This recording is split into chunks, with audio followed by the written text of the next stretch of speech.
Hey everybody, this is Russ from Retro Game Core, and this is my gaming PC. Now I've had this for a few years now. This is a micro ATX build, and I built it in late 2019, early 2020, right before the pandemic. And at the time, I probably spent about $1,200 to put together the parts, and I've made one upgrade to it. I put in a new GPU. This is a 6650 XT right here. But overall, I would say this is a mid-range gaming rig. You can probably put something together like this for under $1,000 right now. But overall, it's been a pretty great experience with my very first gaming PC. I can usually play games at 4K on low settings, or 1440p or 1080p with some higher frame rates and settings as well. But I found there are a couple drawbacks with this setup. Number one, this thing gets really hot and consumes a lot of power. For example, I have it underneath my desk when I'm actually playing or whatever, and it will just blow hot air on my feet, and that bothers me to no end. And I have no room on my desk to actually put something this large. As you can see, it is pretty big.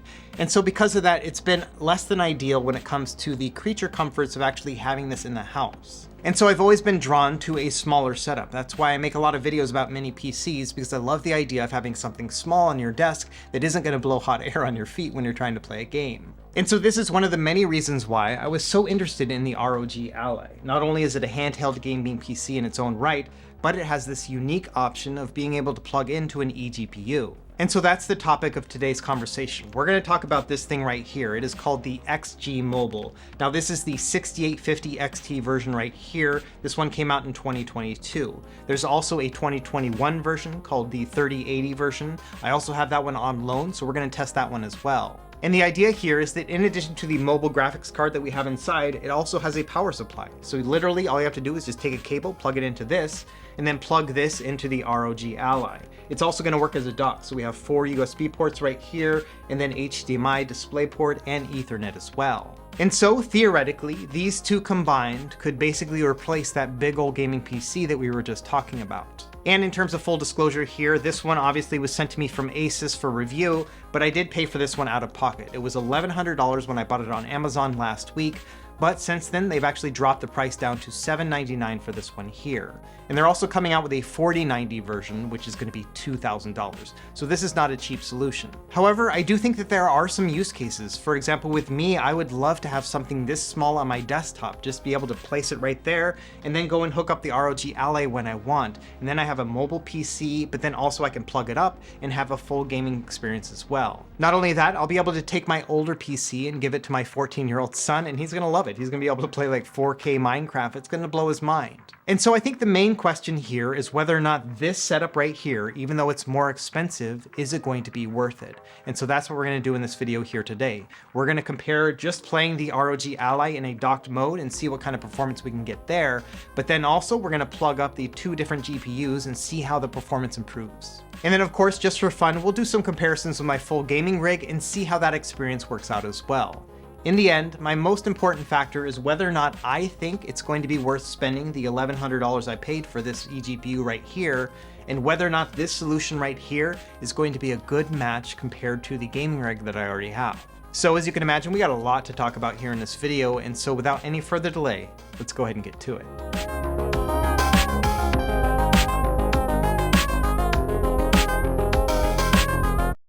Okay, let's start with a quick unboxing. Inside, obviously, you'll find the XG Mobile itself. On the back, you'll find a little card with some features, for example, that it has a 330 watt power supply, and that it weighs a little bit more than 2.5 pounds and is cooled by liquid metal. Also inside the box, you'll get a power cable and then a quick start guide, which basically just tells you to plug it in. And speaking of which, here's a look at the plug. Not a lot to really go on here. It has a kind of groove texture to it. And it has a little locking mechanism right here, which is what actually activates it when you plug it into your device. And here's a quick look at the connecting port. We have the USB-C on one side and then the ASUS one on the other. And it also has these little buttons on the side which allow you to unlock it when you're ready to disconnect. Looking at the shell itself, you can see there's a fan right here embedded within this ROG logo. And this will also light up red when you have it turned on. In addition to the power supply, you can see here we have a 2.5 gigabit Ethernet, and then we have our video out connections, which includes HDMI 2.1, and then we have 4 USB 3.2 Gen 1 ports here. Moving back to the other side, here's a look at that kickstand. You basically pull it from the bottom, and it opens up in a triangular shape. It is kind of neat to have a kickstand embedded into the device like this, but all the same, in practice, it's a little bit awkward. As you can see, when you stand it upright, it does lean back in kind of a weird way. To get a better idea of what this setup's going to look like, let's move away from the top down and actually go and look at it from the side. And you can see size comparison wise, it is definitely taller than the ROG Ally, but a little bit shorter too.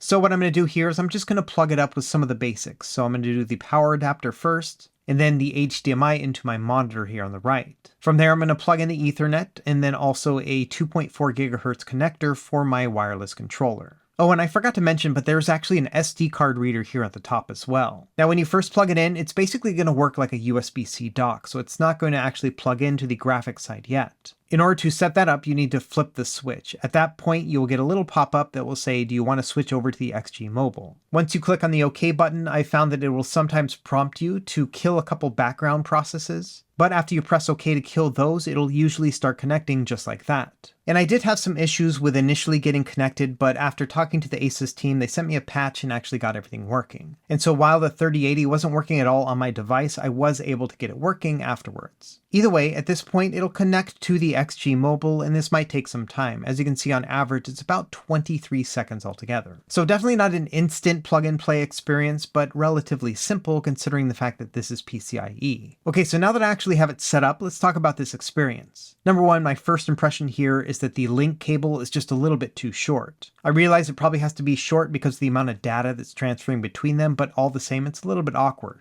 And so I found myself spending a lot of time trying to position this in a way that just felt kind of natural. And to be honest, I never really got to the point where I'm like, oh yeah, this looks awesome. I definitely think that having the cable facing towards you makes the most sense, but that also means that the heat exhaust is going to be facing towards you as well. And we'll talk a little bit more about that here in a second. I think in the end, if I was going to have a permanent spot on my desk for this little setup, I would not use the kickstand. Instead, I would probably buy one of those laptop stand things that are about $20, $30 that'll hold it upright. To me, I think it just looks a lot cleaner with a setup like that, and so that's probably what I'm going to end up doing. Now, the bottom side actually has rubber feet on it, and so I'm not sure if they intend for you to actually lay it down flat like this. But personally, I think that's going to inhibit a lot of airflow, and so I definitely don't feel comfortable doing that. Either way, yes, overall, this whole setup is just a little bit more awkward than I was expecting, and that short cable doesn't give you a lot of room to work with for the ROG Ally itself.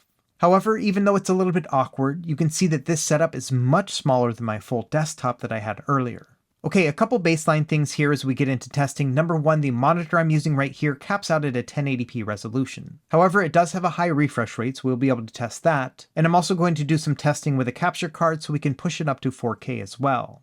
So I'm going to be doing a mix of testing between the monitor here at the studio and then also my capture card to be able to get some more direct footage. Now also, before we actually start the testing, let's do some sound tests first. For our baseline, I have the ROG Ally set into turbo mode, so it's going to be the loudest that it can possibly be. And as a real-world example of what it could sound like, I'm going to push on my controller right here so you can hear that against the sound of the fan.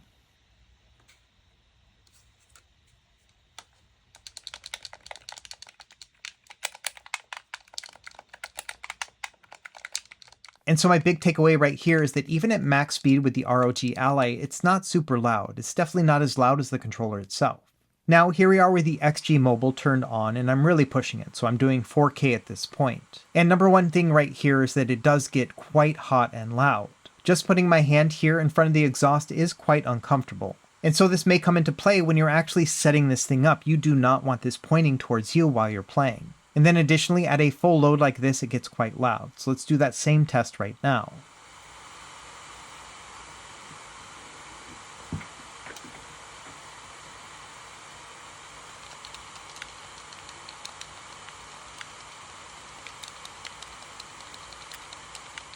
And so I'm not sure if the volume is coming through in the footage right here, but yes, this is very loud. It's basically at a desktop class volume. And so while this setup does give you a smaller footprint and probably a lower overall power profile compared to a full desktop, if you're looking for a quiet solution, this is not it.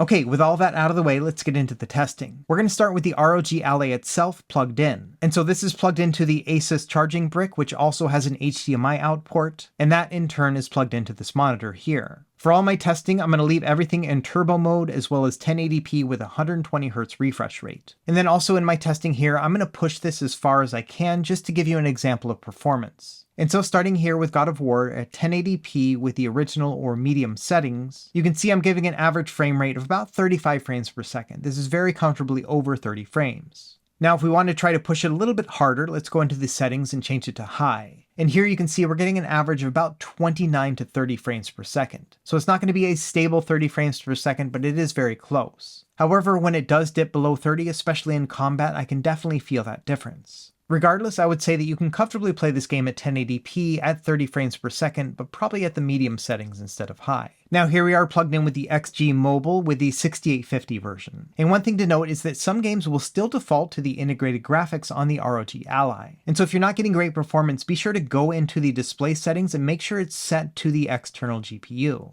Anyway, as a reminder here, I am limited to a 1080p resolution, but I am going to push it as far as I can. And so here we are at 1080p with ultra settings. You can see we're getting an average of about 80, maybe 75 frames per second. Now, if we move over to my full desktop setup, you can see here 1080p ultra settings again, and I was surprised to find that the XG Mobile actually outperformed this setup here. In fact, I was getting an average of about 65 or 70 frames per second. So not a huge difference in FPS altogether, but all the same, I was expecting my full desktop PC to blow this one out of the water. Now let's try to bump down the settings on God of War down to 1080p high settings. And here you can see we're getting an average of about 110 frames per second here on the XG Mobile. Meanwhile, back on my desktop PC, we're getting an average of about 95. Now moving over to my capture card, a couple notes here. Number one, I have the VSync turned off so that way I can get the highest rate possible. But then also my capture card will show some screen tearing, so that's why you're seeing it here. Either way, here we are at a 4K resolution, but I have turned on the quality FSR, which is going to bump down the rendering resolution to 1440p. Either way, here in high settings, you can see I'm getting an average of about 65-70 frames per second on the 6850.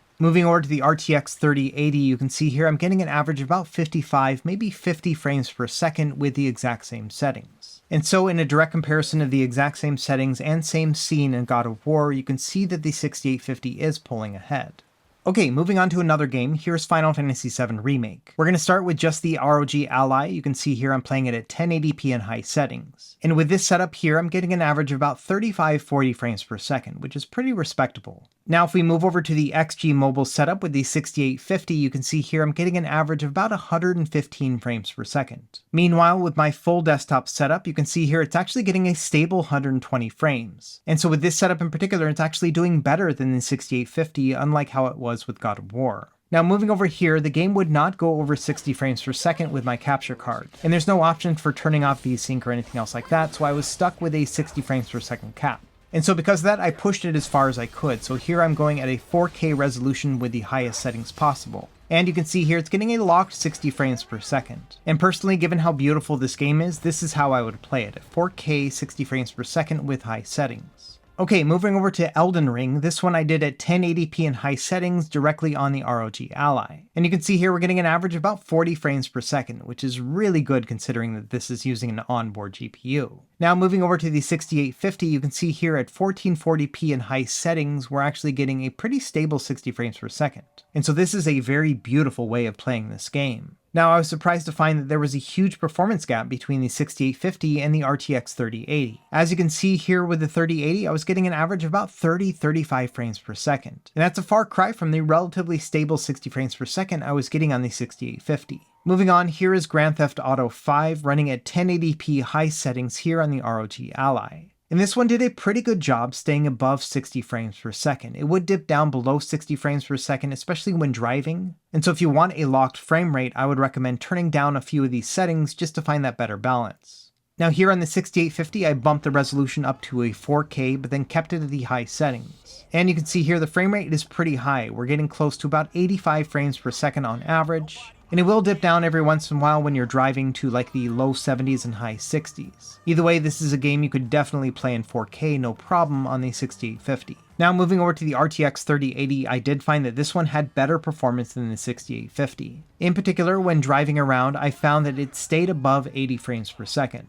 And I'm not sure if this is because it's an older game and an older GPU, and so because of that they're really optimized well together. But either way, this is one of the times where the 3080 did come out ahead over the 6850. Up next we have Horizon Zero Dawn. I'm going to push it pretty hard first, so 1080p high settings with the ROG Ally. And you can see here it struggles to stay at 30 frames per second. You do dip down to like 28, 29 here or there. So not a completely stable frame rate, but pretty darn close. Now if we reduce the graphical fidelity down to the original or medium settings, here we're going to get an average of about 35 frames per second, and it still looks really good. And so this is where I would play it right here. Now moving over to the 6850 here on the XG Mobile, we're going to go at 1440p with high settings. And here we're getting an average of about 85 frames per second, so very, very stable and looks super good too.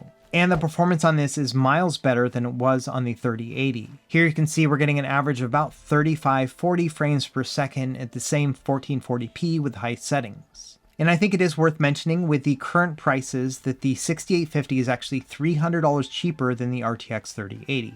Up next we have Marvel's Spider-Man. This one I actually pushed pretty hard, so 1080p on high settings. And I was surprised to find that it actually did a pretty good job of staying very close to 30 frames per second. I would get some dips below that here and there, but all the same, I think I would just lock this at 30 and then deal with those dips every once in a while. And at 1080p high settings, this game looks gorgeous. In fact, this is some of the best Spider-Man I've ever seen on a handheld. Now moving over to the XG Mobile, we'll start with the 6850 again, and here we're going with 1440p in high settings. And this one you can see is getting an average of about 55, maybe 60 frames per second. It's definitely not a locked 60, but it is pretty close. Meanwhile, on the RTX 3080, it does dip down quite a bit more. The average is about 45-50 frames per second, but I did see it dip down to like the high 30s as well. So again, this is another case where the 6850 just had better performance pound for pound with the same settings. Okay, up next we have The Witcher 3. This is going to be at 1080p high settings on the ROG Ally. And I was surprised to find that this one actually did pretty good. I got an average of about 30 frames per second. I'd get a dip every once in a while, but all the same, this is a lot like with Spider-Man, where I would probably lock it at 30 and then just enjoy it like that. Meanwhile, on the 6850 at 1440p high settings, I was getting an average of about 60, maybe 65 frames per second. Like when using the vanilla ROG Ally, I did have a dip below that every once in a while, but still a very enjoyable experience. And it's about neck and neck with the RTX 3080 as well. I think this one was a little bit better performing, but not by much. We're really talking about a difference of about 2 frames per second altogether. And one thing I'd like to also note is that you don't have to play with an external controller when you have it hooked up like this. In fact, it's a pretty comfortable setup to actually play directly on the ROG Ally when hooked up to the XG Mobile. Additionally, if you didn't have a monitor set up, you could still actually display this directly on the ROG Ally if you wanted as well. So you can kind of turn this into the ultimate handheld if you don't mind having it tethered to the XG Mobile. Either way, as you can see here with Destiny 2 at 1440p high settings with the XG Mobile 6850, I'm getting an average of about 100 frames per second. It'll sometimes go up to like 125, but then also it'll dip down to like 90 here and there as well. Either way, it's a completely enjoyable experience if you ask me. And in a comparison with the RTX 3080, it's about the same with Destiny 2 at these same settings. So this game is going to be very enjoyable with the XG Mobile, regardless of which model you have. Now I know this video is very focused on PC gaming, but I did want to do a little bit of emulation just to give you some ideas of what it can look like at the high end.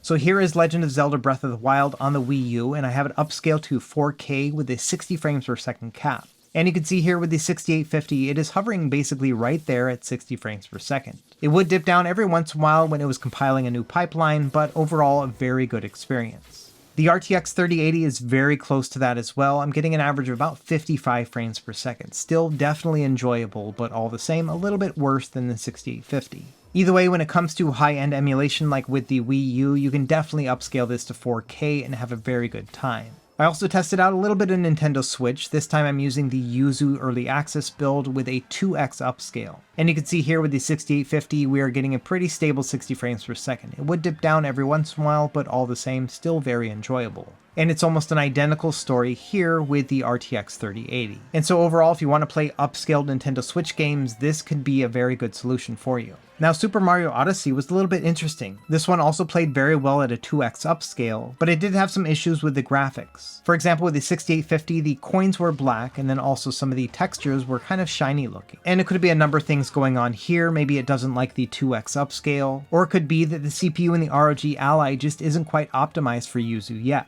And it was a similar story with the RTX 3080. We had really good performance, but also this one had the black coins as well, but with better textures. Either way, from a performance standpoint, it looks like you can emulate these high-end systems really well. Okay, now once you're done with the XG Mobile, you have to actually turn it off in the software before you disconnect it. And on the ROG Ally, you have this little button right here, so you just have to double click on this, and it'll give you the option to deactivate the XG Mobile. And same thing here with deactivating, it may ask you to kill a couple processes. And so after you do that, then it'll start doing the deactivation process. And so it is a pretty easy experience when you're using a keyboard and mouse. However, if you're just using the device itself, it can get a little awkward. For example, you can start up the deactivation here using the buttons, but when it comes to, for example, closing out the processes, you're going to have to make sure you're in desktop control mode here in Command Center. And so this can get a little bit awkward because you have to go and switch it over and then move over to this dialog window here and then use the right analog stick as a mouse cursor to actually stop the processes. So it's not quite as seamless as an experience if you actually have an external mouse hooked up. Either way, once that's done, it'll go through the deactivation and you'll get a white light here with a connector. Once it turns white like that and you no longer have a dialog box, you can then unswitch the lock. And same thing here, it's going to take about 25-30 seconds to go through this process. But after that, you can pull it out and you are good to go. Okay, with all that testing out of the way, let's go ahead and start wrapping things up and talk about what I like and what I don't like about the XG Mobile setup. Number one, I was really impressed by the performance. I was getting at least 1440p on higher end settings with any game I threw at it. In fact, in most of the games that I tested, it outperformed my full gaming rig, which makes it even more impressive when you think about how small the footprint is on the XG Mobile. In the end, it's about the same experience as taking a laptop and setting it up vertically. Or on the flip side, it's a little bit smaller than your typical mini PC as well. And that's another thing I like about the XG Mobile is that it's pretty portable. For example, all you have to do is just grab the XG Mobile itself and then the power cable and you can take this wherever. So for example, if you wanted to kind of swap between two different locations, this would be pretty easy. Or for example, if you were going on a business trip and you wanted to hook something up to your hotel room TV, this would be really nice too. I also like that this is a relatively simple setup. For example, if you're intimidated by the idea of building your own PC, but you also wanted to have something that was pretty powerful, this might be a good solution here. After all, both the handheld and the XG Mobile are available on Best Buy, so you could pick both of these up, plug them in together, and you're good to go. It's definitely going to be a more expensive setup than building your own PC and probably even buying a pre-built PC, but all the same, this is a solution that includes both a handheld as well as a full desktop gaming rig as well. And so in that sense, you do have a much more adaptable setup like this than a full desktop PC. Now, of course, there are quite a few things I don't like about the XG Mobile, so let's go over those next. One of the first things that bothered me about this setup was the short cable. And I realize this is probably a necessity because of the data throughput on the cable itself, but all the same, it was a lot more awkward to handle than I was expecting. I was also surprised to find just how loud the XG Mobile was when at a full load. It's going to be essentially as loud as a full desktop PC. Not only that, the XG Mobile itself runs very hot and also pushes out a lot of hot air. And so if you do get an XG Mobile and you have it set up on your desk, you definitely do not want to have that exhaust vent pointing towards you. And I have to say, the amount of heat that was generated by this thing got me a little bit worried, like I thought this thing was going to melt over time, which also led me to look up the warranty, which is only 12 months altogether. And given how hot this was running, I really wouldn't expect this to be something that you could play, for example, for like 5 years. And so I fully expect that after that 12-month warranty, I would be a little bit worried about that long-term care. So this is one of those times where it might be worth it to get that extended warranty if you buy it from Best Buy. Another thing I'm not really a fan of with the XG Mobile is that this is not an upgradable solution. And that's one of the nice things about having a full desktop PC is that you can swap out the components if you want to upgrade them over time. However, with this setup, you can't do anything. You can't replace that GPU. And then also the XG Mobile is not compatible with anything other than a couple ASUS laptops as well as the ROG Ally. Now, hopefully in the future, if there's another ROG Ally, hopefully the XG Mobile will work with that one as well. But of course, if you buy a handheld PC from any other manufacturer, you're going to be out of luck when it comes to the XG Mobile. And then finally, this entire setup is going to be very expensive. To start, we have the ROG Ally, and if you get the high-end model, the Z1 Extreme like this one here, it's going to be $700. And then if you get the lowest end XG Mobile, which is the 6850 right now, it's going to be $800 on top of that. So you're looking at a total of $1,500 before tax just to have this entire setup. When it comes down to it, whether or not the XG Mobile is a good fit for you is going to come down to a couple factors. And so thinking through this, I think there are 3 different overall situations which are worth discussing. Number one is going to be if you don't have a PC at all, but you are planning on getting the ROG Ally and you also want to have a desktop setup situation. And in that situation, personally, I actually think that the ROG Ally itself will probably be good enough for most situations. And so if you're okay with playing most games at like 1080p and maybe 30 frames per second, then I think you're going to be okay with just having the ROG Ally hooked up to a monitor. And so in that situation, unless you really want to push performance to be able to get something like 4K or 1440p, then it's probably not going to be worth an additional $800 to get that set up. Now, in that second situation, you might already have a gaming PC, but you're also planning on getting the ROG Ally. And I would say in this situation, it probably only makes sense to get the XG Mobile for a couple reasons. Number one, if your desktop PC is kind of on its last legs and you want to have an upgrade, then the XG Mobile might be a good fit there. Or if you're like me and you want to have a much smaller footprint on your desk. But overall, if you do have a pretty good desktop PC and you don't plan on getting rid of it, then probably the XG Mobile is not a good fit either.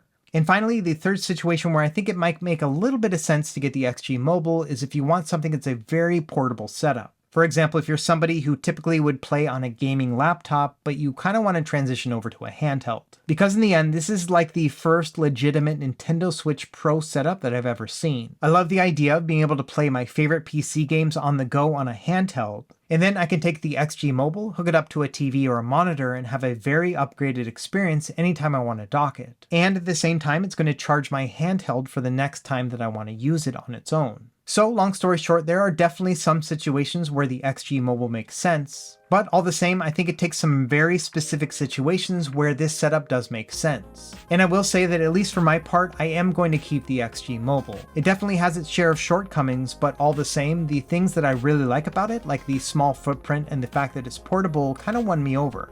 All the same, my situation may be very different than yours, and so I can't really recommend this for anybody. But if you do fall into some of those categories that we mentioned before, then yes, it might be worth considering. Either way, let me know what you think down below. Obviously, there's going to be a lot of comments about how expensive it is, but I'm most interested in seeing those situations where it does work for you. Either way, I hope you found this video enjoyable and that it helped you with your purchasing decision. As always, thank you for watching, and be sure to like and subscribe if you found this helpful, and we will see you next time.